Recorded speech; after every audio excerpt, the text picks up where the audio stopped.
पूर्व स्वास्थ्य मंत्री और जेजेडी के राष्ट्रीय अध्यक्ष तेज प्रताप यादव ने एक न्यूज चैनल में अपना इंटरव्यू दिया। उसमें उन्होंने अपने राजनीतिक योजनाओं, आरजेडी से विवाद और भविष्य की रणनीतियों पर विस्तार से बात की। तेज प्रताप ने बताया कि उन्होंने भागवत गीता पर हाथ रखकर कसम खाई है कि आरजेडी में वापस नहीं लौटेंगे। नए साल में दही चूड़ा भोज का आयोजन किया जाएगा।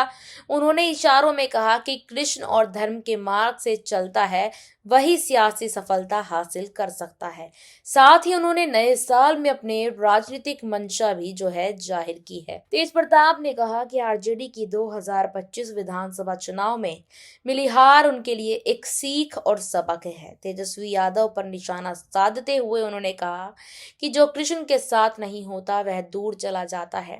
चुनाव में जीत उन्हीं को मिली जो सही मार्ग पर चले। उन्होंने 10 सर्कुलर रोड आवास के खाली होने पर भी बड़ा बयान दिया। अब 10 सर्कुलर रोड खाली होने वाला है, सब अपने अपने घर जाएंगे।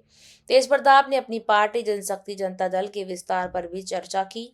उन्होंने बताया कि अब उनका ध्यान पार्टी को मजबूत करने और बंगाल और यूपी में चुनाव लड़ने की रणनीति पर है। इसके साथ ही 13 जनवरी को चूड़ा दही भोज का आयोजन करने की जानकारी दी। बिहार में बढ़ते अपराध को लेकर भी तेज प्रताप ने चिंता व्यक्त की। उन्होंने कहा कि बिहार ही नहीं देश भर में अपराध बढ़ा है। बिहार सरकार इस पर नजर रख रही है और लगाम लगाने की कोशिश कर रही है।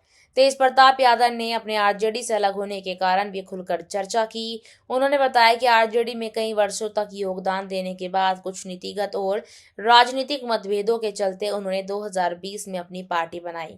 2025 विधानसभा चुनाव में उनके प्रदर्शन के बारे में तेज प्रताप ने कहा कि पार्टी ने सीमित संसाधनों के बावजूद सम्मानजनक प्रदर्शन किया। जब उनका फोकस नए सियासी रास्ते और संगठन को मजबूत करने पर है।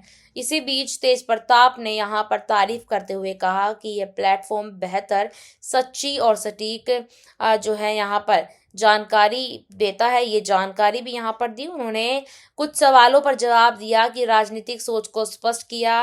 उनसे जब इंटरव्यू से साफ है कि तेज प्रताप यादव राजनीति में अपने अलग रास्ते पर आगे बढ़ रहे हैं, आरजेडी से दूरी बनाए हुए हैं। जहां एक तरफ ये चर्चा तेज थी कि 2026 में तेज प्रताप वापसी करेंगे आरजेडी में, इस पर आरजेडी ने सबके मुंह पर ताला लगा दिया। इस पूरी रिपोर्ट पर आपकी क्या राय है? कमेंट सेक्शन में हमें जरूर बताइएगा।